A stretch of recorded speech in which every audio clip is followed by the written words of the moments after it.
नमस्कार, मेरा नाम है डॉक्टर पुरु धवन और आज इस वीडियो में आपको बताऊंगा कि किस तरह से हमारी किडनी और हमारा हार्ट आपस में रिलेटेड होते हैं।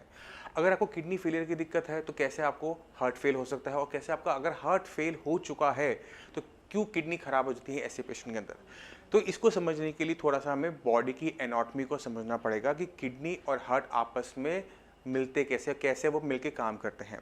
तो आपका जब हार्ट पंप करता है वो ब्लड को पूरी बॉडी में सर्कुलेट करने के लिए, जब उसने पंप किया तो एक मेजर आर्टरी से आपकी किडनी दोनों किडनियों को ब्लड मिलता है और वो ब्लड को साफ करके किडनी गंदगी को बाहर निकालती है और साफ ब्लड को दोबारा से हार्ट की तरफ भेज देती है। ये समझना हर किसी के लिए बहुत आसान है। मगर अगर आपकी किडनी फेल हो रही है तो किडनी जब फेल होती है तो सबसे बड़ी दिक्कत आती है वो है ब्लड प्रेशर की, कि ब्लड प्रेशर कंट्रोल नहीं होता। क्यों नहीं होता? क्योंकि किडनी ही एक ऐसा हार्मोन बना रही होती है जो कि हमारे ब्लड प्रेशर को कंट्रोल करता है। तो जब भी किडनी को कोई दिक्कत हुई, उसे ब्लड नहीं मिल रहा, तो किडनी क्या कर रही है? ब्लड प्रेशर को बढ़ा रही है। क्यों? क्योंकि उसे ज़्यादा ब्लड सप्लाई चाहिए अपने आप को जिंदा रखने के लिए। इसके लिए हार्ट को ज़्यादा काम करना पड़ता है। ये समझना मुश्किल नहीं है। अब जब हार्ट ज़्यादा काम कर रहा है तो उसके फेल होने के चांसेस कई गुना ज़्यादा बढ़ जाते हैं। तो पहली दिक्कत किडनी से हमारे हार्ट का रिलेशनशिप समझ में आया कि जब किडनी खराब होगी तो वो आपके हार्ट पे इम्पैक्ट डालती है। और वो इम्पैक्ट कैसे पता लगता है? ब्लड प्रेशर से पता लगता है। तो ये तो बात होगी कि किस तरह से किडनी खराब होने में हमारे हार्ट को दिक्कत होती है। अब चलते हैं कि अगर जब हमारा हार्ट खराब हो रहा होता है, वो ढंग से पंप नहीं कर पा रहा, तो कैसे हमारी किडनी को नुकसान हो सकता है। तो किडनी से जब ब्लड जाता है तो किसी न किसी रास्ते से वो वापस आता है। तो जाता वो रीनल आर्टरी से है, आता वो रीनल वेन से है। तो जब हमारा हार्ट ढंग से पंप नहीं कर रहा, ब्लड किसी तरह से पहुंच तो जाए किडनी तक, बट किडनी से वापस नहीं आ पाता या फिर धीरे धीरे आता है। तो होता यह है कि वहाँ पर जो रीनल वेन है उसमें कंजेशन हो जाती है, वहाँ पे ब्लड इकट्ठा होना शुरू हो जाता है, वो सही तरीके से हार्ट तक नहीं पहुँच पा रहा होता। अब जब रीनल वेन से ब्लड निकला नहीं तो रीनल आर्टरी में भी ब्लड की सप्लाई डाउन हो जाती है, जिससे क्या हुआ कि ब्लड का जो सर्कुलेशन है किडनी के अंदर वो कम हो जाता है, जिसकी वजह से क्या होता है उसे सही तरीके से ऑक्सीजन नहीं मिलती, सही तरीके से न्यूट्रिशन खाना पीना नहीं मिल पाता। उसका इम्पैक्ट क्या होता है कि किडनी को नुकसान होना शुरू होता है और जैसे जैसे किडनी को नुकसान होता है वैसे वैसे क्रिएटिनिन के लेवल, यूरिया के लेवल बढ़ने शुरू हो जाते हैं। तो कहने का मतलब ये है कि अगर आपकी किडनी खराब हो रही है तो आपके हार्ट खराब होने के चांसेस ज़्यादा हैं, और अगर आपके हार्ट खराब है तो आपकी किडनी खराब होने के चांसेस बहुत ज़्यादा बढ़ जाते हैं।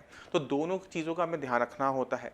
और एक और चीज़ होती है जिसे जानना बहुत ज़्यादा ज़रूरी हो जाता है। अब कुछ मेडिकल प्रोसीजर ऐसे होते हैं जिसके अंदर हमारी किडनी को नुकसान होता है, और ये मेडिकल प्रोसीजर कहाँ के होते हैं? ये हमारे कार्डियक के होते हैं, हमारे हार्ट के होते हैं।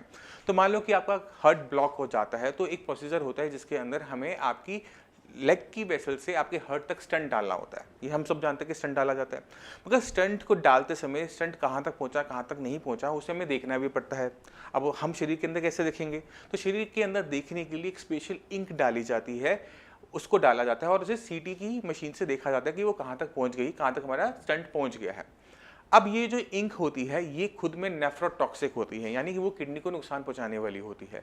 तो अगर आपका क्रिएटिनिन नहीं भी था या मामूली सा बड़ा था, किसी कॉम्प्लिकेशन की वजह से हमें ये प्रोसीजर करना पड़ता है, तो देखा जाता है कि क्रिएटिनिन के लेवल कुछ केसेस के अंदर बहुत तेज़ी से बढ़ जाते हैं।